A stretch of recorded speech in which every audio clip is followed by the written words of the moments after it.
Mukam karoti vachalam pangum langayate girim yatkripatamaham vande Shri Gurun Dinatarinam Paramananda Madhavam Sri Chaitanya Ishwaram Hari Om Tat Sat Shri Radha Gopinath Bhagwan ki Jai Jagat Guru Srila Prabhupada ki Jai Grantaraj Srimad Bhagavatam ki Jai Samaveda Gaur Bhaktivedanta ki Jai Jai Nitai Gaur Premanande Hari Hari Bol.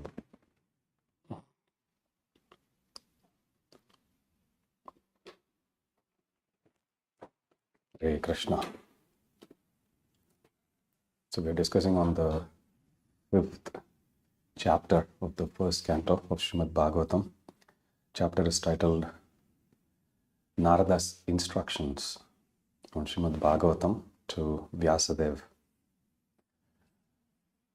Just to recap, Vyasadeva, after having compiled all the different Vedic literatures, he was feeling a little despondent. And while he was feeling that way, his spiritual master, Narada Muni, appeared in his ashram in Badrikashrama. And after being duly worshipped by Vyasadeva and being inquired by him, Narada Muni mentions two defects or deficiencies he has seen in the works of Srila Vyasadeva. One was there was insufficient glorification of the Supreme Personality of Godhead, Lord Sri Krishna. And the second one is about the overemphasis in the works of Vyasadeva about the importance of the four Purusharthas, which is Dharma, Artha, Kama, and Moksha. And Narada Muni then starts to elaborate on these 2 points with the sole motive of establishing the supremacy of bhakti over any other processes of karma, jnana, and yoga. So Narada Muni, he mentions that there are 2 categories of literatures. One type of literature is materialistic, and transcendentalists, they reject such materialistic literature. Naya vachas chitra padam harer yasho jagat pavitram pragrinita karhichit tatvaya samtirtam oshanti manasa nayatra hamsa niramanti sikshayaha. Those literatures which doesn't describe about the glories of Lord Hari, which is the only way, Jagat Pavitram, this is the only way to purify the entire world.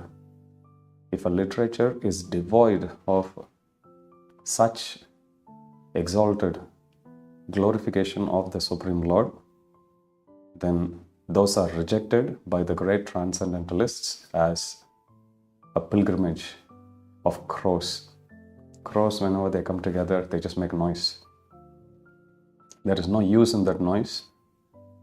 Instead, there is only nuisance in such type of conglomeration. On the other hand, when there is a group of beautiful sound-making birds like the nightingale or even the cuckoos, then it's very pleasing to everyone. It benefits everyone. It brings a very soothing effect. Similarly, for the swan-like transcendentalists, also known as the Paramahamsas, any materialistic literatures is compared to that of the pilgrimage of crows. On the other hand,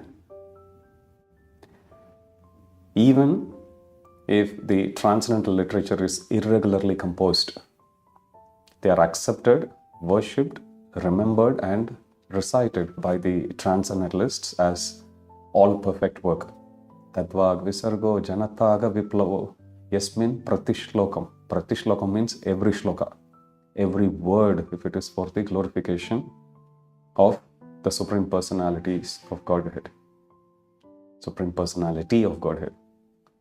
Tadvag visargo janataga viplavo yasmin pratishlokam abaddavadyapi. Namani anantasya yashonkitanyat shrinvanti gayanti grinanti sadavaha. So those literatures which speak in elaborate level the qualities and the fame of the Supreme Personality of Godhead, abaddavadyapi, even though they are wrongly composed, could be grammatically, could be poetically, or could be in the normal convention how such literatures are composed. Even if it deviates slightly, if it is aimed at glorifying the Supreme Personality of Godhead, even though if it is irregularly composed, such literatures are shrinvanti, or heard, gayanti, sung, grinanti, accepted by great transcendentalists or great bhakti yogis as all perfect work. So Narada Muni, first of all, he establishes the supremacy of bhakti. Many times when we chant the holy name of the Lord, or when we get the opportunity to sing Hare Krishna Mahamantra in Kirtan, one excuse we give to ourselves, one excuse which our mind gives is, I'm not a great singer, I'm not a Kirtaniya, my voice doesn't sound good. But when we look at this particular verse, we can clearly understand that a devotional offering, it's not so much about who can do the best possible offering. It's all about how much ever we have, are we in a proper frame of mind, are we in a proper mood to offer that for the pleasure of the Supreme Lord. In other words, leading a kirtan is not a musical performance. It's a collective offering.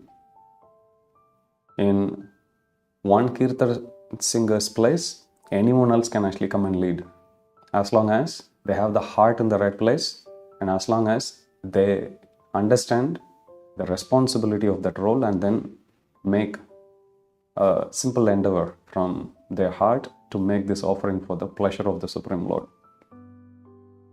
And the same understanding can be extended to do any service. Could be giving class, for example. There is no one known as the best speaker. All of us have our audience, which means if we speak to a group of 100 people, there will always be a certain set of people who would listen to a certain set of speakers only. And it has got nothing to do with scholarship, nothing to do with memory, nothing to do with how charismatic the speaker is or how appealing the presentation is. They do play a role, but the most important ingredient in all of that is not about the material skills, the speaker. What matters is how pure one's intention is and how sincere one's attempt is. If one have these two things in place, with sincere effort and with pure intention, if they execute a service for the Supreme Lord, it will appeal. Same thing with cooking, same with cleaning. Every service, Krishna doesn't want us to be number one in it. Rather, Krishna wants us to be the best version of ourselves when we offer that service to Him. So it's important when we read this verse, we understand the essence of this, which is, even though if it is irregularly composed, but the same understanding can be extended to everything. Then Narada Muni goes on to establish the supremacy of bhakti itself. First, he established the supremacy of those literatures which speak about bhakti. Now he goes to a step further and he establishes the supremacy of bhakti. He says, bhakti is the only valuable asset in this entire creation. Generally, there is an understanding, especially in our times, in this day and age, that I want to be spiritual, but I don't want to follow any literature. I don't want to follow any scriptures. The problem with that approach is the intention of such a spiritualist may be good. But if one doesn't know where to go and how to follow the process, one cannot be guaranteed of success. Many times you will come across even spiritual leaders of different organizations saying there is no need to follow any scripture. Why should we follow a scripture, an authority? You just follow me. But there is a contradiction in their statement itself.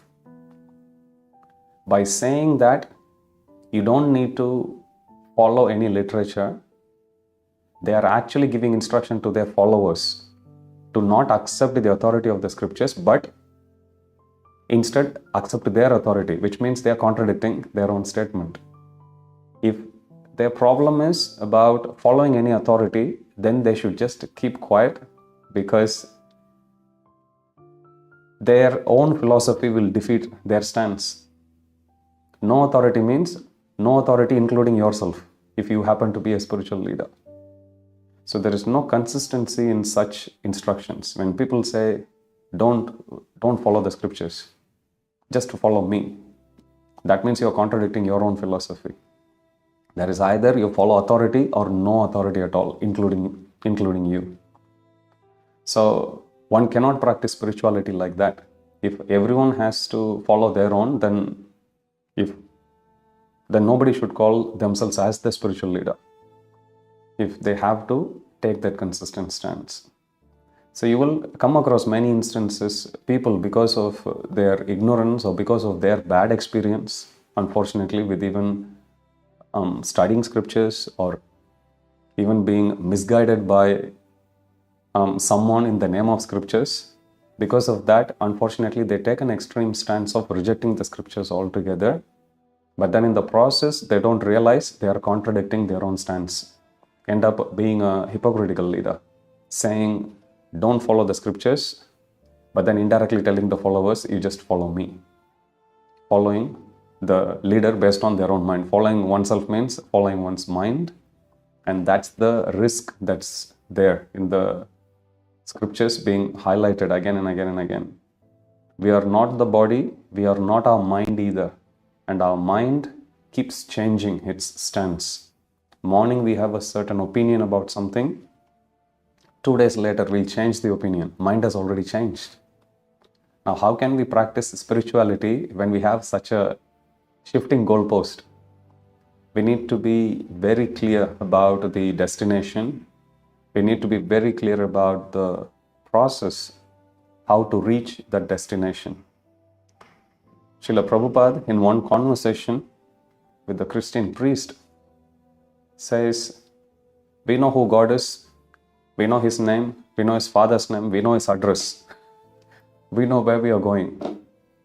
So it's important that we don't have any uncertainty as far as the process of bhakti yoga is concerned, and as far as the destination of this bhakti process is concerned as well.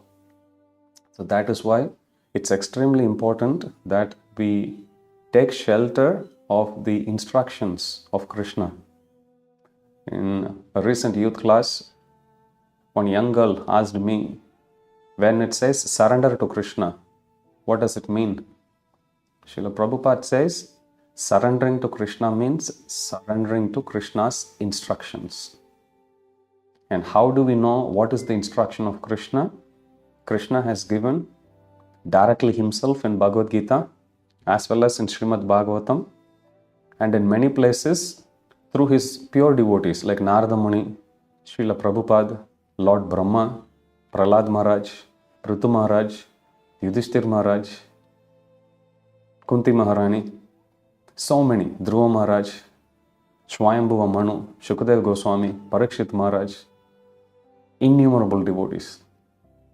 So simply if we hear those instructions and make an attempt to follow those instructions to the best of our ability, then we are known as surrendered devotees. Krishna knows our limitations, Krishna knows our shortcomings.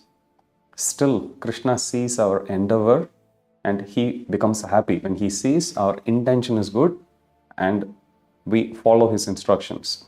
Krishna is known as Bhavagrahi Janardana, which means Krishna always sees the intention. Even in the execution, there may be some ups and downs. If he sees our sincere endeavor to follow his instructions, then Krishna will be satisfied and he will bless us. But we should not try to take undue advantage of Krishna's tendency to just benefit our intention.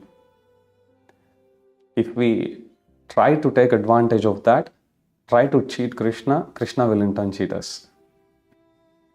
My spiritual master says, when Vamanadev, he came to conquer Bali Maharaj, at that time Bali Maharaj's sister, she looked at Vamanadev and she felt, if only I have a little child like him, I will pour all the love of my heart upon him and I will feed him like my baby. And then later on when Vamanadev conquered Bali Maharaj, at that time the same sister of Bali Maharaj, she felt, if this happens to be my child, I will poison him to death. I will kill him. Krishna made a note of both. Her intention to shower upon him motherly love as well as her intention to kill him. Later on, when the sister of Bali Maharaj, Ratnamala, when she comes as Putana, at that time Krishna remembers those two feelings of her. First is she wanted to, or second is she wanted to kill him, so Krishna killed her straight away. Reciprocated, same way. You want to kill me? Fine, I will also kill you. Krishna killed. Or you want a second intention of her was, I want to take care of him like my little baby. Krishna fulfilled her second intention as well by elevating her to the position of Mother Yashoda as one of his mothers in spiritual world. And then Krishna offered her the opportunity to serve him as his mother. So we have to understand that this is the mood of Krishna. If we simply take the instructions of Krishna through these scriptures and follow them sincerely, then Krishna, even though we may be imperfect in following those instructions, Krishna will be very happy. So here, after establishing the position of the scriptures, Narada Muni now goes to establish the supremacy of bhakti by saying, even if one follows the path of self-realization, but without bhakti, then such a process will not be complete. Unfortunately, in modern times, most of the spiritualists, they try to follow spirituality, the path of self-realization, so the intention is good. However, they try in their own speculative way. How do we know whether somebody is following in their own speculative way? It's very easy. We have to simply ask one question. On what basis are you following your spiritual path? If they are able to clearly cite which scripture they are actually following, which Vedic scripture they are following, and how is that pleasing to the Supreme Lord Krishna, then we can take it that, okay, this is a bona fide path. But if someone says there is no need to follow any scriptures at all, then we don't need to waste much time. We can outrightly reject. On what basis should we outrightly reject? Here is the verse. Naishkarmyamapi achyuta bhava varjitam nashobhate jnanam alam niranjanam kuta punashashvad abhadram ishvare nacharpitam karma yadyapya karanam. Naishkarmyam. If somebody is following the path of self-realization, but devoid, naishkarmyam api achyuta bhava, that which is devoid of worshipping and pleasing the Supreme Personality of Godhead. Nashobhate jnanam alam niranjanam. Such a process is considered to be incomplete. Why? It cannot satisfy the self. They may out of their ego say, I don't want to follow the scriptures, I don't want to follow the Supreme Lord. But this is simply the rumblings of their mind, which unfortunately in Kali Yuga, even spiritual leaders, when they are not properly trained or matured in their process, they outrightly reject the scriptures. But this is simply the workings of their mind, and their soul is still yearning and hankering for the love of the Supreme Lord Krishna. That's why if we carefully observe even the speeches of such spiritual leaders, you will see they won't give any definitive answer. On the other hand, you listen to Prabhupada or any followers of Prabhupada, any of the modern day preachers in ISKCON or even other bona fide organizations, you will see there will be a very clear clarity in terms of the instructions, what we are supposed to do in black and white. There is no ambiguity in the instructions. So with that, we can clearly understand. And for everything which the devotees of Krishna speak, they will be able to cite references from the scriptures. Unless one is able to do that, we can clearly conclude, safely conclude that it's simply a speculative process which won't benefit even the so-called spiritual leaders. What to speak of the followers? It's in one sense easy for convincing one's own mind and convincing other people's mind also. That is something anybody can do. Politicians can do, great celebrities can do, spiritualists can do, rich people can do. But when people follow that process, are they really feeling peace at their heart? Are they really feeling blissful in their heart? Are they really realizing the full potential which they are capable of? That can only be achieved only by following the instructions of Krishna in the scriptures. So here he says knowledge of self-realization also, if it is devoid of bhakti, is incomplete. Now this is going one step further, because initially Narada Muni says if something which is totally materialistic and if it does not have any glorification of Krishna, they are rejected as pilgrimage of crows. Now one may say, that is okay, I am not a materialist, I am a spiritualist and I am a transcendentalist, naishkarmyam. I am doing work which has got no karma in it. However, my activity in the Jnana platform is devoid of any material tinge as well as devoid of Krishna Bhakti as well. Even such people's endeavor, Narada Muni says, is incomplete. That which is totally materialistic is incomplete. That which is even spiritual, but if it is devoid of bhakti for Krishna, that's also incomplete. Now he is rejecting second one also. And he continues that Vyasadeva, when he addresses Vyasadeva, he says, you are a great transcendental author. You are very fixed, very qualified. You should now glorify bhakti fully, in its full glory. And he says the literatures which Narada Muni, or rather Vyasadeva, had written till that point of time about the glorification of Dharma, Artha, Kama, Moksha, which he did elaborately through each one of those 17 Puranas, through the Itihasa, which is Mahabharata, through the Samhitas, through all the other works that he had written until that point, because such work had encouraged people to do materialistic work for which people already have a natural inclination to do. And by overemphasizing on that, now Narada Muni says that Vyasadeva had now misdirected them indirectly. Because now people will say, yes, I want to go for materialistic pursuits. But look, even the scriptures are also talking about it. So it will make them all the more convinced that they should continue on this materialistic path.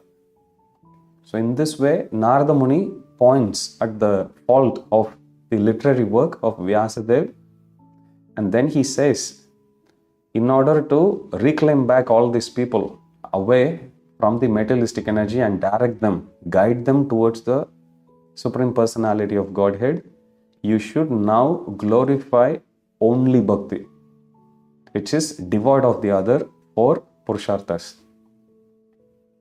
Bhakti or prema is considered as the fifth purushartha. Chaitanya Mahaprabhu says there is dharma, artha, kama, moksha.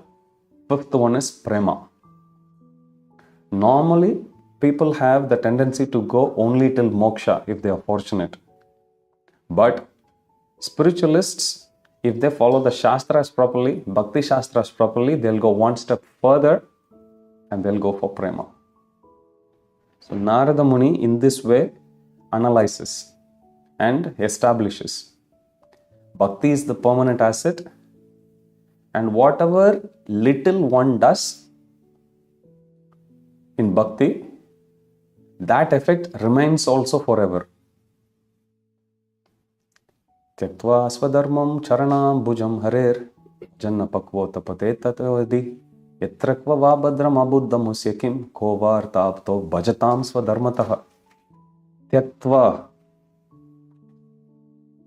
swadharmam charanam bhujam harer. If one has given up one's swadharma and taken up to worshipping the Supreme Personality of Godhead, even they may accidentally fall, still, what is the loss? On the other hand, if one perfectly executes one's materialistic duty but hasn't taken up a bhakti for Krishna, what did they gain after all? Because whatever materialistic gains they have made, as soon as they die, it's going to end. On the other hand, someone has taken up bhakti, practiced it for some time, and due to some reason, he or she has given up on bhakti, still what is the loss? However long they had practiced bhakti, the effect of that will still remain with them as a permanent asset forever. They may die, born again, and their bhakti will resume from the point where they had left off in the previous life. So in this way, he says, Bhajanna pakvo tapate tato yadi yatrakva vabhadram abuddham usyakim. On the other hand, somebody is doing their materialistic duty so perfectly, materialistically one may be proclaimed as a great achiever. Still, what do they gain? Because whatever that they had gained is going to end as soon as the body is going to end. And then he goes on to say, rather than endeavoring for something which will anyway come to people, it's much better to try for something which is rare. Srila Prabhupada would say, if you want to rob the central bank. And if you want to go for hunting, you better hunt for a rhino. Why? If somebody says they're actually going to hunt a small animal, let's say a rabbit, even if they achieve what they wanted, Prabhupada says nobody will take notice of it. Anyway, hunting a rabbit is easy. But when you are hunting for a rhino, which is very difficult to capture, if somebody is a hunter, if they go aiming for something big and they get it, even if they lose, Prabhupada says, the general population will say, anyway, catching a rhino is difficult. so it doesn't matter. At least you tried for something big. It's a very simple, crude example, so to speak, but it drives home the point. And the point here is, we have come to this human form of life. In this human form of life, also we do 4 activities which are common to all the 8.4 million species. Ahara, Nidra, Bhaya, Maithunam cha, Samanyam etad, Pashubir Naranam. What is it that's common for both Pashu and Nara? Pashu means animals or anything which is non-human. Nara means humans. What is same, or what activities are same for both humans and animals? Ahara, Nidra, Bhaya, Maithunam cha. Samanya means same. Etad Pashubir Naranam. Eating, Ahara, Nidra, sleeping. Bhaya, which is fear, because of that defending. Ahara, Nidra, Bhaya, Maithunam cha. Maithuna means sexual pleasure. These 4 activities of eating, sleeping, mating and defending is common for both humans and animals. Ahara, Nidra, Bhaya, Maithunam cha. So this is common. Narada Muni's point here is, if these 4 are common for humans and animals, if one has come to human form of life, what is the point in competing with the animals to do same 4 things better? If somebody is rich, they get very opulent food. If somebody is rich, they can sleep however long they want to. If somebody is even poor, they want to become rich so they don't have to work. Ahara, Nidra, Bhaya. If somebody can afford, they'll have many private security also. Maithunam cha. If somebody is rich and well-to-do, they tend to be very carefree in their lifestyle. They tend to hunt for sexual pleasure if they are not properly cultured. So the human energy in the human form of life, it is getting wasted to compete for the same pleasure which animals get for free. But humans, they use their energy, their intelligence, everything to simply compete with the animals to enjoy the same 4 pleasures to a greater extent. So Narada Muni's point here is, these 4 is anyway available in other forms of life. So why waste human form of life for the same pleasure? Why don't we use human form of life to achieve something which is so rare, which is impossible to achieve for lower creatures of animals? And what is that? Tasyaiva heta prayateta kovida.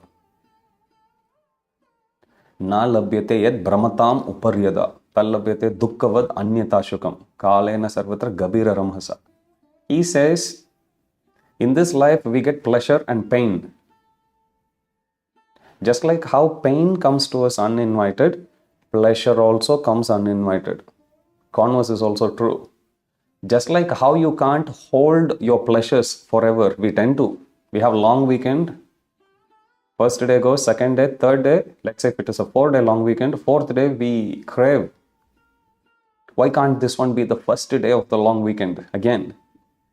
Why do I have to go for work? Why do I go for studies the next day? Why can't I have holidays forever? It's possible. For that, we have to go back to Krishna, to the spiritual world. There, every day is a festival, every day is holiday. There's only play and no work. Even the work that we do will be like a play. So, normally we have that craving. We don't want to enjoy, we don't want to rather stop the enjoyment. We want to hold to our pleasure state forever.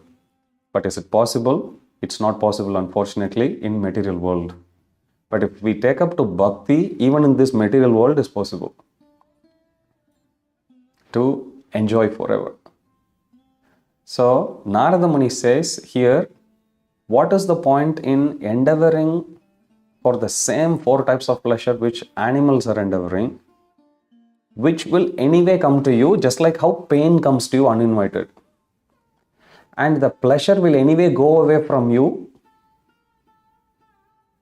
as soon as you run out of the spiritual credit, or as soon as you run out of the punya or the material pious credit, it will go away. Similarly, pain will also go away. Surprise, surprise. Because normally we think pain comes to us uninvited. We don't plan for pain. Why am I getting all painful situation in life? That's only one half. The second half, which Narada Muni is revealing here, which is very revolutionary idea, which is the truth, and that is, just like how you can't hold your pleasure forever, similarly, you can't hold the pain forever either. Did I say it right? Yes, we can't hold our pain forever either. You do this exercise. Think about the most painful situation you have ever gone through. India losing World Cup, or losing some near and dear ones, or failing in an exam, or some health crisis, anything. The time when you actually realized that you're about to go through this whole painful journey, the intensity of pain at that point would have got mitigated 2 days after that. Life moves on, time rolls by, so many experiences, so many positives come and fill up in our life, filling the little void that was left by that huge loss, whatever it could be. And the journey goes, and now we have almost forgotten about that painful situation. So much so that I have to tell you, take a moment, take a deep breath. Think in your past. What was the most painful situation? And then we scratch our head and we think, yes, 10 years ago, it happened. That's the proof. Even the pain, intensity of pain, won't stay with us forever. It will go away. Time is all powerful. Time will sweep away all our pleasures. It will also sweep away all our pains. That's why it said, time is the greatest healer. Time is Krishna. Krishna says, Kalosmi aham. In Srimad Bhagavatam, Krishna says, I am time. So Narada Muni says, one should not waste one's time endeavoring for something which one will get anyway. But instead, one should use the energy of the human form of life to get the rarest one. And what is that rarest one? All the lower species of life can't practice Krishna Bhakti on their own endeavor. If somebody helps them, they can. By giving them prasad, by singing kirtan, they can. Nevertheless, the lifestyle and the body in which the other creatures are is not as conducive as a human body to perform bhakti. So Narada Muni says, you have written all this literature for delivering humans. So you should teach them how to endeavor and gain the rarest achievement in human form of life, which is to realize one's own constitutional position as the servant of Krishna and to go back to the spiritual world. How do we do that? By chanting Hare Krishna, by practicing bhakti, one can make progress in one's life and eventually one will go back to the spiritual world. And this is the rarest achievement reserved primarily for humans. And Narada Muni says, this is what the goal of your literature should be. So you write a literature that will establish the position of bhakti, that will establish about the inconceivable nature of bhakti, imperishable result of bhakti, and then teach the entire humanity how to take up to this process of bhakti yoga and achieve the rarest achievement. Results of bhakti are permanent. Somebody may practice bhakti, but they make it attracted by material energy. Once a disciple asked Srila Prabhupada, Prabhupada, so many people have come, started practicing bhakti, but they have left. Prabhupada says, don't be so surprised about people leaving bhakti. Be surprised about how many are staying back still. Because material energy is very powerful. Scriptures, Srimad Bhagavatam, it says that only the pure devotees are immune to the influence of material energy. Mere mortals like us, we always get illusioned by material energy. So one should not be very surprised. In other words, as long as we are in material world, one is bound to slip down here and there, little bit. But one should immediately pick oneself up and still progress. Navai jano jatu katanchana vrajan. Mukunda sevyanya vadanga samshritim. Smaran mukundangri upaguhanam punar. Vihat mitchen narasa grahojanaha. Narada Muni says that somebody may practice bhakti. Navai jano jatu katanchana vrajan. Katanchana means somehow or other. Vrajan, somehow or other, after practicing bhakti, katanchana vrajan, one gives up bhakti. One gives up mukunda sevyangri, the service of the lotus feet of Krishna, for something else.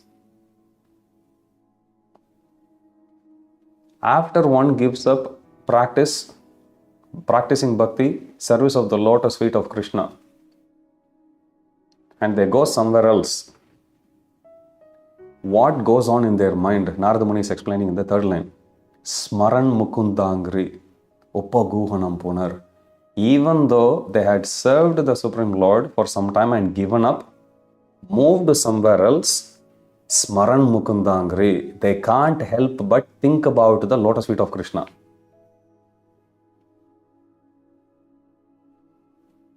So, because of that memory of the lotus feet of Krishna, what will they do? Smaran mukundangri upaguhanam punar. Again, punar means vihat michen narasagraho janaha. Because of the constant memory of the Supreme Lord's lotus feet, even if they are away, they will give up that and come back to Him again. This is the purity of bhakti. This is the permanent result of bhakti. So Narada Muni says, bhakti being so glorious, this science of bhakti yoga should be presented in its full glory in your next work. Write such a book. And then to go further, to establish about this supremacy of bhakti, Narada Muni goes on to narrate from his own life. Krishna says in Bhagavad Gita, Raja Vidya, Raja Guhyam.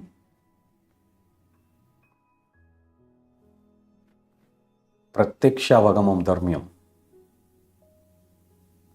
Pavitramidam Uttamam Pratyaksha Vagamam Dharmyam Sushukam Kartum Avyayam. This knowledge of Bhakti Yoga is considered to be the king of knowledge, Raja Vidya, Raja Guhyam, topmost secret. Pratyaksha Vagamam Dharmyam, this science of Bhakti Yoga, one will be able to experience it, and this is very important. And this experience is what separates the neophyte devotee from a Madhyamadikari devotee or from a intermediate level devotee. What to speak of separating from the Uttamadikari or the topmost transcendentalist.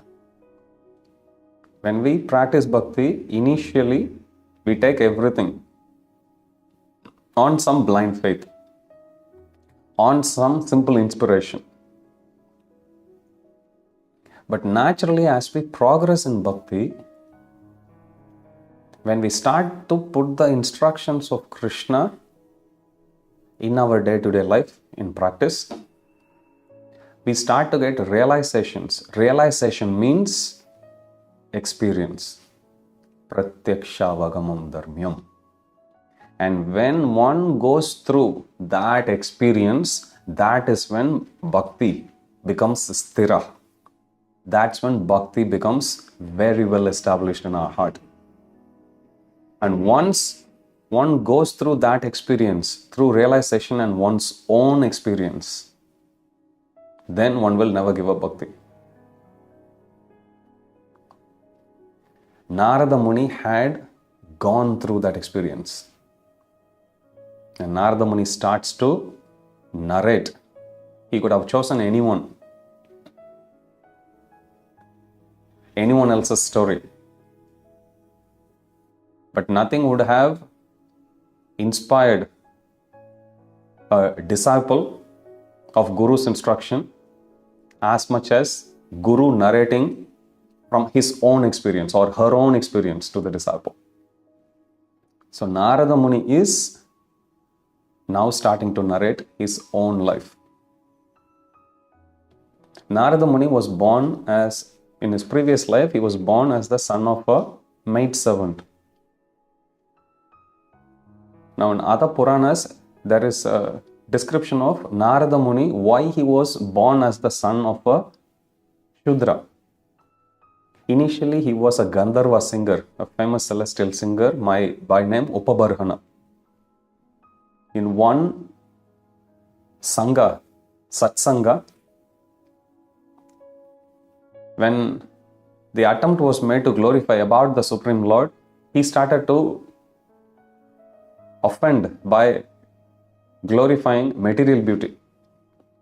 Because of that, he gets cursed, and that is why he was born as the son of a maidservant. So in his previous life, he is still a small boy born as the son of a maidservant. And during rainy season, which is Chaturmasya time, currently we are going through. So during that time, some pure devotees of the Lord, known as Bhaktivedantas, they visited the place, and Narada Muni had the opportunity to serve them. His mother, a very simple lady, she was a single mother, and she was cooking and offering, and she was doing whatever that she can. Narada Muni is also assisting her, serving the Bhaktivedantas. Narada Muni would go sit, be with them. And Prabhupada says, Narada boy. Even though he was a small boy, he was not naughty, he was very sense-controlled, very obedient. He was not wasting his time in the childhood frivolities. Instead, he was very obediently sitting and serving the Bhaktivedantas. And with their permission, he takes the remnants of their Mahaprasad. Prasad which is left over by the great Bhaktivedantas. And simply by eating that, all the sins got eradicated from within his heart, even though he was a very small boy. he hasn't gone through any other spiritual purificatory process. Simply by being in the association of pure Bhaktivedantas and taking their permission and eating remnants. Prabhupada writes in the purport, to eat the remnants of pure devotees, one doesn't even need to take permission. Prabhupada gives that license.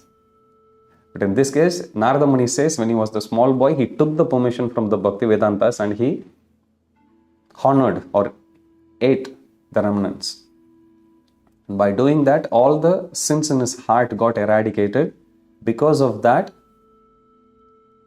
there was an inclination, a liking in his heart to take up Krishna Bhakti, to hear and chant the glories of the Supreme Lord. And he started to be in the association of those sages, hearing their instructions from them. And simply by hearing Krishna Katha from the lotus lips of those Bhakti Vedantas, Narada boy started to develop some taste for it. He took remnants which purified the heart, which subsequently led him to be inclined, develop a little liking for hearing and chanting the glories of the Supreme Lord. But by continuously hearing and chanting about the glories of the Supreme Lord in the association of Bhakti Vedantas, slowly he developed some taste for it. And that taste was sitting within his heart permanently. So much so that his attention became uninterrupted. He was steadfastly sitting in one place and hearing. And that uninterrupted devotional service led him further to develop the preliminary stages of ecstasy, also known as bhava. Continues further, eventually he develops prema from within his heart. And when the Chaturmasya, or the 4 months of the monsoon, rainy season was coming to an end, the Bhaktivedantas were leaving. But having seen the tremendous progress which Narada boy had made, they found him qualified and they sat down with him and personally instructed him on the nuances of bhakti, especially on the confidential knowledge of pure devotional service to the Supreme Lord. And they give him mantra diksha. They initiated him. And after they left, Narada Muni becomes a pure devotee, and eventually he, in his next life, became the son of Lord Brahma himself. So Narada Muni in his previous life, Narada boy in his previous life was a Gandharva, Upabarhana. He got cursed and then was born as a small boy to his mother, who is a Shudra, who is a maidservant. But then by the association of devotees, he got something greater than even Gandharva's position, greater than any possible position in material world. He became, Prabhupada says, Narada Muni was a transcendental spaceman. He can travel anywhere in material world and spiritual world at his will. He can be simultaneously present in multiple spiritual planets also. In Srimad Bhagavatam, it's given Narada Muni is simultaneously present in Ayodhya, Dwaraka, Vaikunta, Goloka Vrindavan, everywhere, expanding himself. Narada Muni himself confesses, by the mercy of the Supreme Lord, he is able to expand himself unlimitedly. And he can be present wherever he likes, simultaneously. This is the power of bhakti. So after narrating his previous life, Narada Muni has first given the scriptural evidence, given his own analysis, and given a case study of his own life as well. Simply to drive home the point, there is nothing that can replace bhakti, there is nothing that can bring about the change. Tadvag Visargo Janataga Viplava. Viplava means revolution. There is nothing other than bhakti that can bring a revolutionary thought, spiritual revolutionary thought within the heart of the conditioned souls. Why is it called as Viplava or revolution? Normally when we are in material world, everyone is running in a certain direction for the same four material pleasures: eating, sleeping, mating and defending. Now when bhakti comes in the heart of someone, when it slowly gets evoked from within the heart of someone, now they stop running along with the rest of the world, and instead they run in the opposite direction. That's why bhakti is known as Viplava, revolution. So after presenting his case study of his own life, Narada Muni then continues to describe about the glories of bhakti in a more practical sense. Narada Muni says, Karma Yoga means you take whatever activities that you do, but you use that activity rather than for gratifying yourself, you use the same activity to please the Supreme Lord. And he gives a beautiful analogy. A thing, when applied therapeutically, can cure a disease which is caused by the same thing.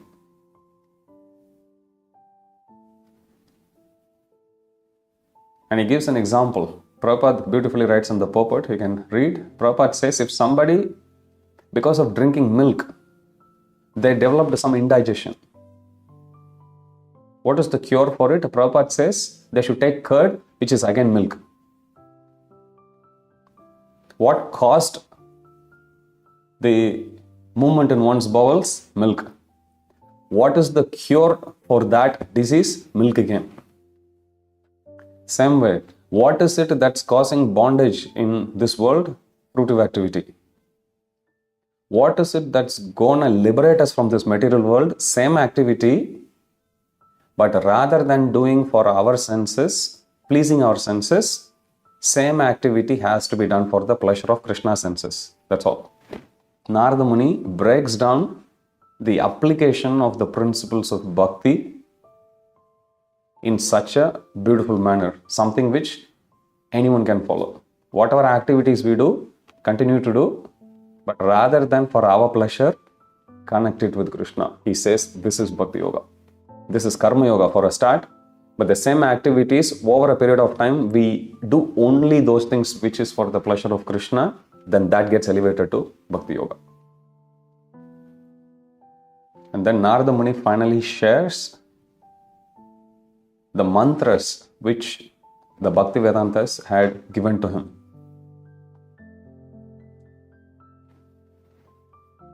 How we should offer our respects to the Supreme Lord in Chaturvyuha form. Vasudev, Sankarshana, Pradyumna and Aniruddha.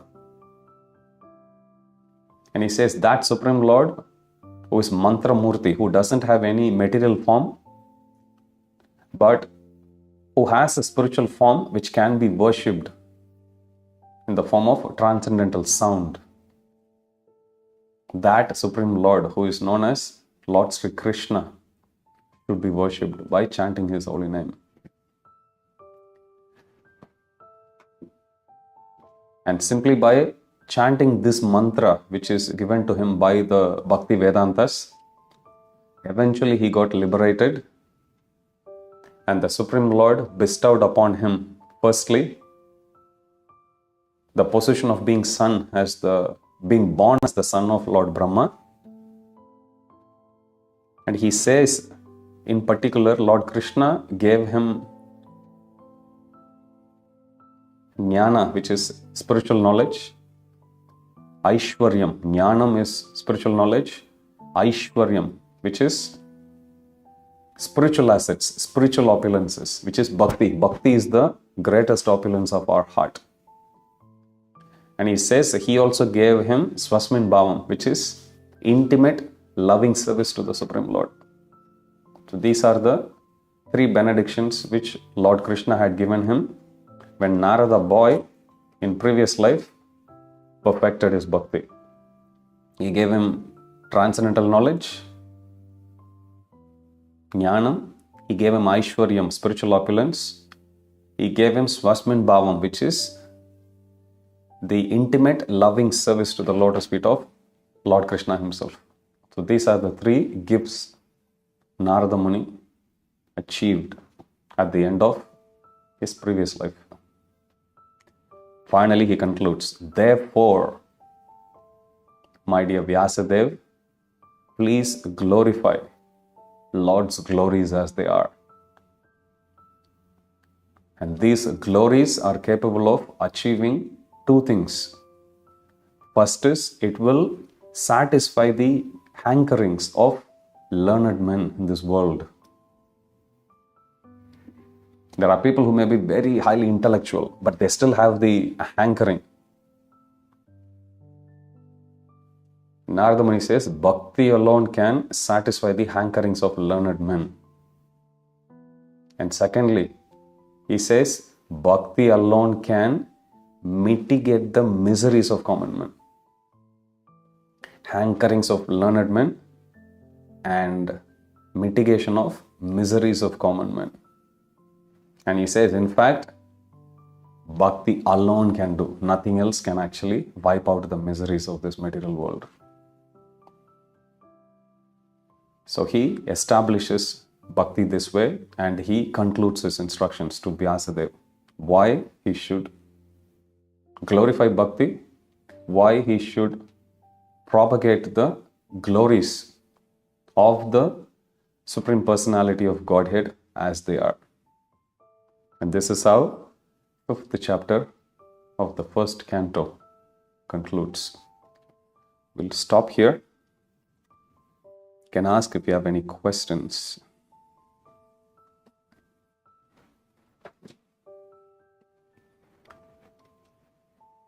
Rajesh Prabhu. What about the dhyana yogis who meditate on the super soul? Is it incomplete? It is incomplete realization, but is it mental speculation? Good question. Dhyana yogis, they also follow Shastras.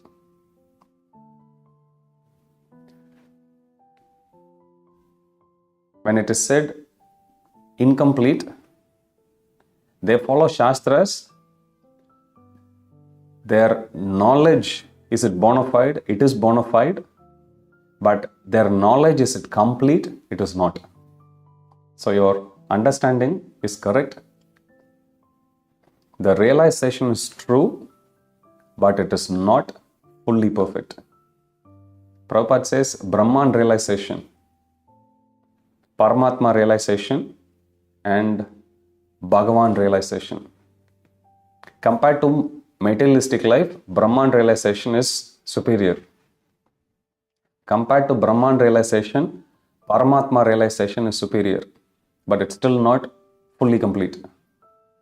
Only somebody who has realized Bhagavan, they know about Brahman, they know about Paramatma, they know about Supreme Bhagavan. All three. So only devotees' realization is fully complete. Brahmavadis, those who realize Brahman, and yogis, those who realize Paramatma, their knowledge is incomplete. Naira, what about the master who teaches the scripture not seriously? Not seriously. They said you should take it easy. Good question. Let us say there is a live wire which is connected to a source of power. And her mother is seeing the child crawling towards it. A fully loving mother, out of her love, would not even sit and watch the child go anywhere near to that live wire. In fact, the mother would jump from her seat, run towards the source of the power, pull it out, or she would pick up the child and move totally away from that scene. If somebody loves, in this case the mother, the proof of the mother's love for the child is she wouldn't want the child to go anywhere closer to that. She wouldn't want to risk the life of the child for anything. Scriptures are our mother. Scriptures give us the instruction how to lead our life. Scriptures, because of the painful situation that everyone who is born in this world are, scriptures tell us clearly, do this, don't do this, out of so much love. Don't do this, do this. In black and white, in no ambiguous terms, in a very clear-cut fashion, scriptures give us that instruction. And if some commoner or some Tom, Dick and Harry walking on the street, they tell the child, oh, don't follow the mother. How will you call such a guidance as misleading at best?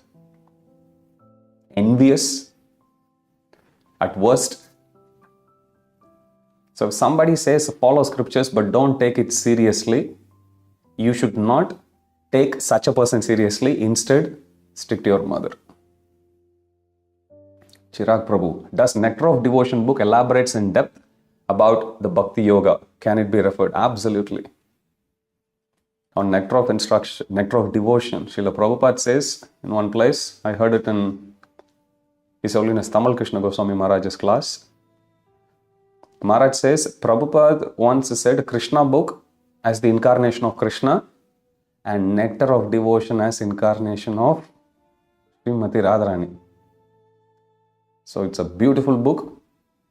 Everything we want to know about the science of Bhakti Yoga as well as practice of Bhakti Yoga in our day-to-day life. Why should we fast? What fasting should we do? What standard we should follow in deity worship? How should we chant? How should we worship deities? How should we clean the temple? How should we wear Maha garland? So in ISKCON, whatever practices that we follow, Prabhupada had taken those instructions from Nectar of Devotion and he has simply implemented it. So Prabhupada, you just look at the back cover of the book. Prabhupada says anyone who wants to know about the science of devotional service should read this. As I said, in other place, Prabhupada had said that Nectar of Devotion is incarnation of Srimati Radharani. So absolute must, and we should read and we should refer to it all the time. Rajesh Prabhu, how to recognize Kanishta, Madhyama and Uttamadhikari? Good question. I'll give a very brief answer. Shraddha Anusari.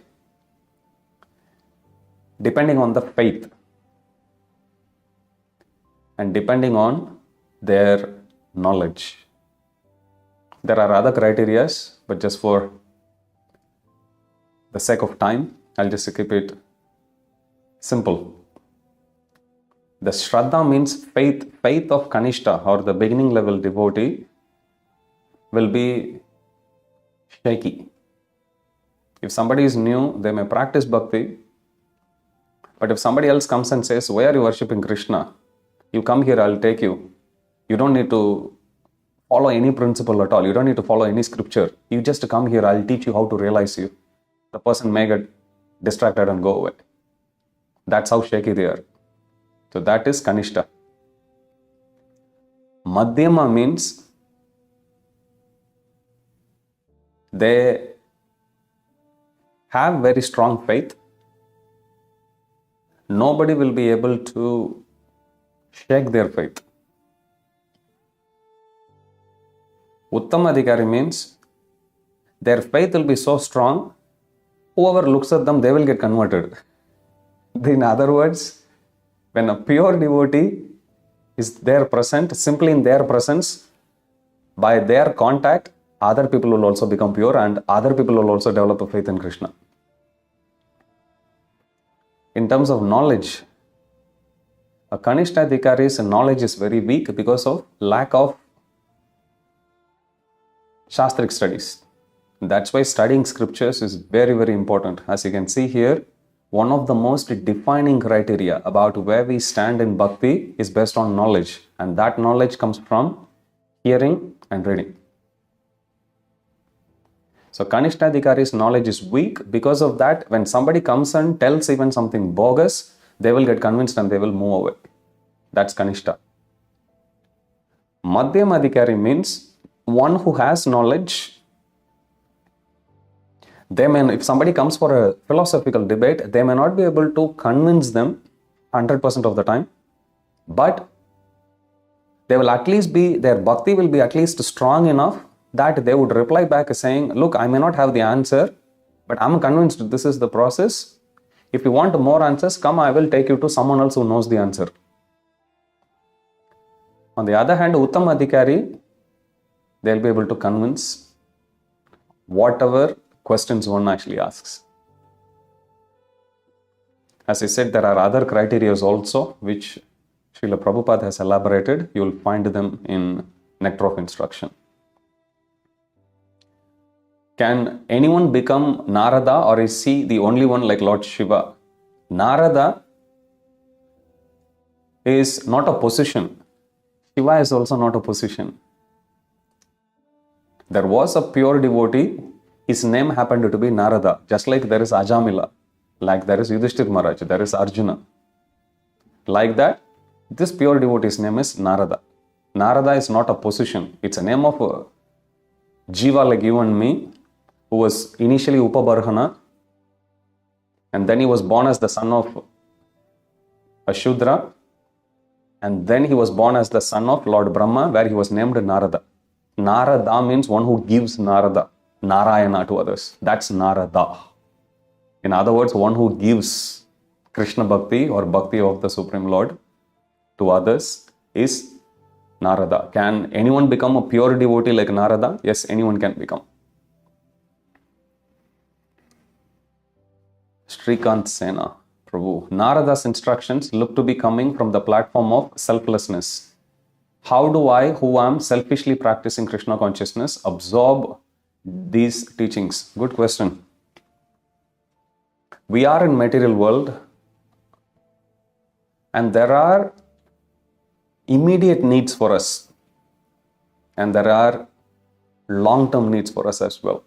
This is one point I was recently discussing with the youth, actually in last week's retreat. We are not so elevated that we can reject the immediate needs and look at only long-term needs all the time. It's not possible. It will be artificial. It won't be sustainable. And Krishna doesn't want us to jump up the gun and act on a platform which is beyond our capacity. Definitely not. So in the platform that we are in, we should understand how much can I practice. Yes, bhakti is a big spectrum, and I'm somewhere here, and where I would like to go is somewhere there. From here to there, what steps can I take so that I may take a slow step, but I don't want to compromise on progress, and I don't want to head in the opposite direction either. Okay, so these are the parameters with which we should actually decide how am I going to plan. I was in Radhika Das Prabhu's Kirtan, and he made a very beautiful point, quoting Martin Luther King. He says, Martin Luther King said that those who are preparing for war, how much organized they are. That's how much organized the champions of peace also should be. Normally we tend to think only army men who are going for fight, they need to actually be very organized, systematic, disciplined and everything. Fine. But those who want to be at peace also needs to make plan.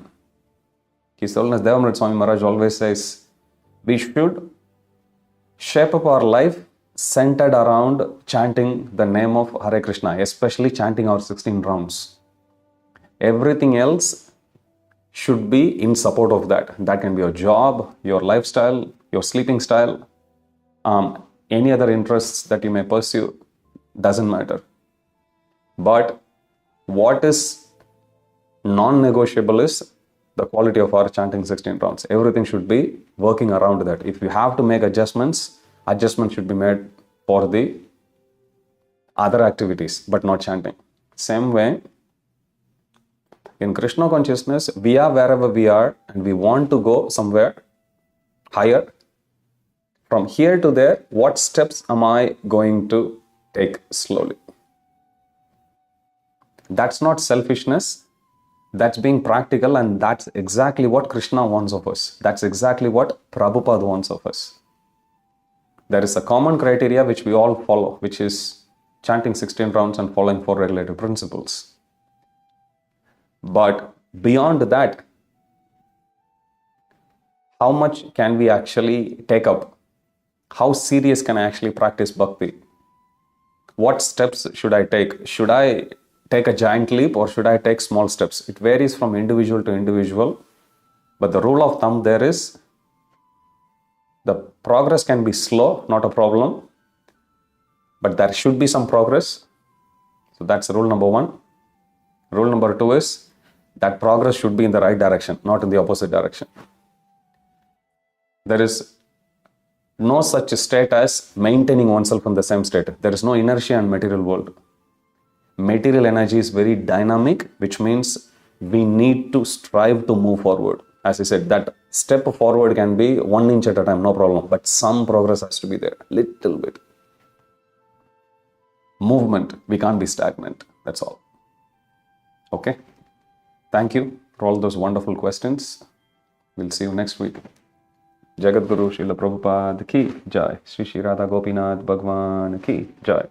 Srimad Bhagavatam ki jai. Samaved Gaur Bhakta Vrinda ki jai.